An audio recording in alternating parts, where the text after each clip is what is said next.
I think it's highly unlikely they're going to suddenly come in and change capital gains tax, for example. I think that would be seen as having been incredibly disingenuous. But I do think that they may find different wheezes to pay for these kind of eventualities. And alongside that, we are also going to see, I think, more and more of this narrative of the mess that the Conservatives left. This isn't our problem to deal with. We've been left with all of these, difficult judgment decisions that we're going to have to make, and we're going to have to take tough decisions because of that. So, I still think they're going to try and pin so much of this on the failings of the last Tory government. Now, some up-to-the-minute analysis from the Sunday Times' political editor, Caroline Wheeler. Hello, Caroline. Hello. Hello. So, big story in the Times today. Stephen Swinford has had exclusive sight of the pay recommendation for public sector workers from their independent pay review bodies. It's an inflation-busting 5.5%, much more than the 3% the government was expecting. Is this going to be a huge, huge headache for Keir Starmer and Rachel Reeves? Quite simply, yes. The whole narrative of what's been going on within government is, where's the money going to come from? Yep. And this is yet another area where they're going to find that there is a huge black hole in their finances. And of course, they don't have to accept these recommendations. But what we've seen in the past is when they don't, it usually what ensues is great turmoil and industrial action, with the unions very much on the front foot with all of this. And of course, it'll be fascinating to see how it kind of unfolds, given that the unions are, the paymasters generally, although less so than they used to be in the past, but are still very much intrinsically involved in the Labour Party movement. So yes, it is going to cause them big trouble. I guess the question that we have to ask for is, how much had they budgeted for this year, and what the assumptions had been of the Treasury about what they were expecting it to be, and therefore how big the black hole is going to be. But obviously, if it's huge, that's going to leave Rachel Reeves with that question, which we've been looking at all throughout the general election campaign, is, does that mean she either has to raise taxes, or does she have to implement some of those austerity measures which were basically ceded to her by the last Chancellor? By that, do you mean that although the government was officially expecting 3%, actually behind the scenes they might be thinking, it's going to be more than that, and we should do some maths here? And especially, I think, given the sort of pay rounds that we saw last year, there was a lot of people talking about them at the time as them wanting sort of multi-year sort of pay reviews, so that although they didn't get the kind of inflation matching pay rounds that they'd wanted last year, if you remember, inflation at one point was 11%. Obviously, that's a big difference to what it is now. And they'd wanted kind of incremental rises, which were going to get them near to the losses that they were achieving in terms of their take-home pay. So I think that, obviously there's always modelling done. I'm sure there will have been modelling done which will have taken into account what they thought they might ask for. But having said that, they will be looking at the kind of economic picture at the moment, looking at the fact that we've got back down to inflation of around 2%, and wondering whether they can use that as an argument to actually say, look, there was economic turmoil. It did result in huge inflationary pressures, but that's now gone.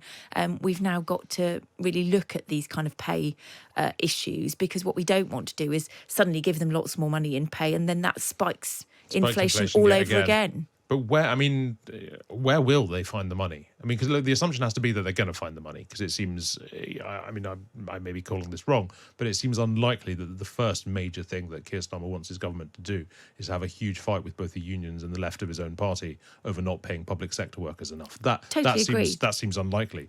Given that, what can they do? I think that's the question we've all been looking at all throughout the election campaign, waiting for that kind of Bank of England moment where they're going to suddenly find some money sort of tucked behind the sofa, or come up with some wheeze like selling the gold off, as the previous Blair administration did, to suddenly raise some money that we hadn't been expecting. Look, there will be wheezes. They've announced some of the tax raising, revenue raising things that they wanted to do, which included VAT on private school fees, which is supposed to fund the 6,500 additional teachers. The question is whether they're going to find similar sort of tax loopholes that they can close in the budget that won't lead them open to accusations that they've not been honest with the public about what they were going to do. And I think it's highly unlikely they're going to suddenly come in and change capital gains tax, for example. I think that would be seen as having been incredibly disingenuous. But I do think that they may find different wheezes to pay for these kind of eventualities. And alongside that, we are also going to see, I think, more and more of this narrative of the mess that the Conservatives left. This isn't our problem to deal with. We've been left with all of these, difficult judgment decisions that we're going to have to make, and we're going to have to take tough decisions because of that. So, I still think they're going to try and pin so much of this on the failings of the last Tory government. Yeah, no, fair enough. Well, but that's only going to last so long. Then they're going to have to come up with the solutions. Well, the last Tory government managed to do it for, well over a decade. So you never know. Look, we'll come back to domestic politics in a moment. Let's talk about sort of cross-Atlantic politics, and specifically how Keir Starmer's government is going to deal with Donald Trump and his administration. Seems to me, in the space of the last week, for fairly obvious reasons, we've gone from merely the possibility of Trump in the White House, even the strong possibility, to what many currently regard as the virtual inevitability. Yeah, that's a challenge for Keir Starmer, isn't it? It is, but it's not one that they haven't had their eyes open to for some time. I was on the road with David Lammy earlier this year in Beirut, and obviously it was one of the questions that I put to him was about how he would manage diplomatic relations with the White House in the event that Donald Trump was given a second term. And look, he was very candid about it. He said that's how diplomacy works. Yeah. We have a special relationship, we have diplomatic channels, and it doesn't matter who the person or the individual is in that role. The kind of special relationship transcends everything beyond that. And I think that, look, they've made really interesting inroads, I think, into the Republican camp. Lammy has been at pains for several months now to be really reaching out to people within that campaign group quite successfully. And I think, it was fascinating to see that assassination attempt happen last weekend. And Sir Keir Starmer was one of the first of the Western leaders to be on the phone offering his support and condolences to Donald Trump. So I think that they are making every effort that they can. But look, it's going to be difficult. We know what Donald Trump is like. He's fairly bombastic. He won't forget some of the comments that have been made by some of those in Sir Keir Starmer's government, David Lammy included. Almost especially rather than included. Yeah. Exactly. Yeah. And also what's quite fun is watching the kind of overtures that Lammy is making to his vice president candidate, and the sort of bromance that's bubbling up there. Well, they seem, at least from David Lammy's perspective, to have quite a lot in common, right? Yes. They're both from sort of like relatively sort of rough and impoverished backgrounds, and they've both risen up in similar sorts of ways, and they both seem to have similar ideas about what social breakdown looks like and what the causes of it are.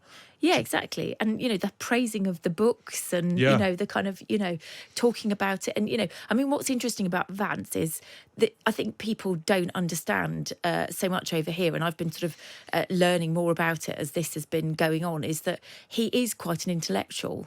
And actually, lots of people refer to him as like Donald Trump's brain, and that he does have, kind of ideas about, where the kind of issues in America are.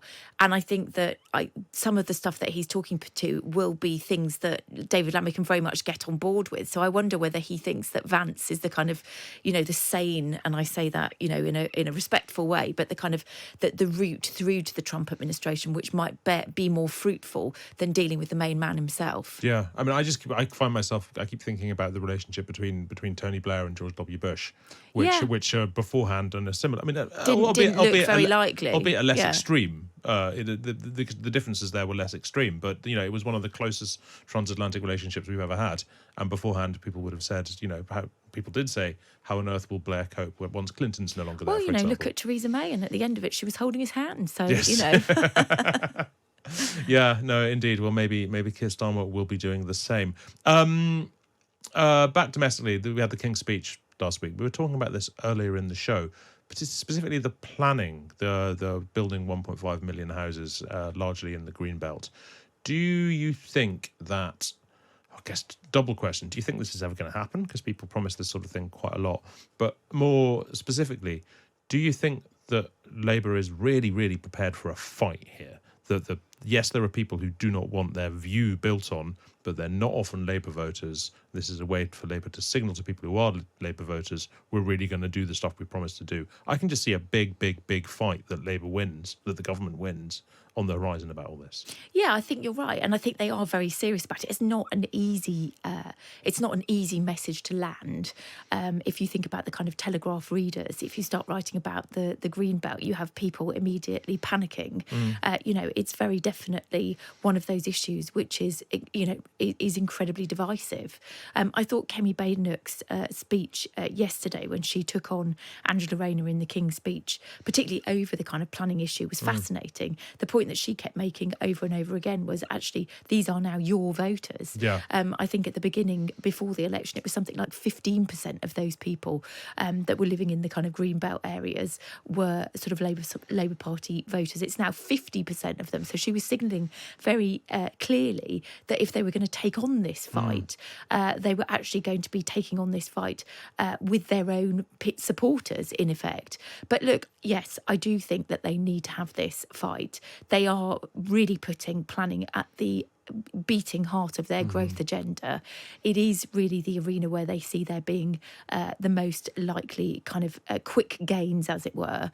It's not an easy thing to do, because it is really in that. I think actually the term that the Labour Party now uses is grey belt. We don't use the green belt. It's the grubby bits of the green belt. Exactly. The bits that people aren't sort of looking at and thinking they're green and, luscious land and, quintessentially British and all of that.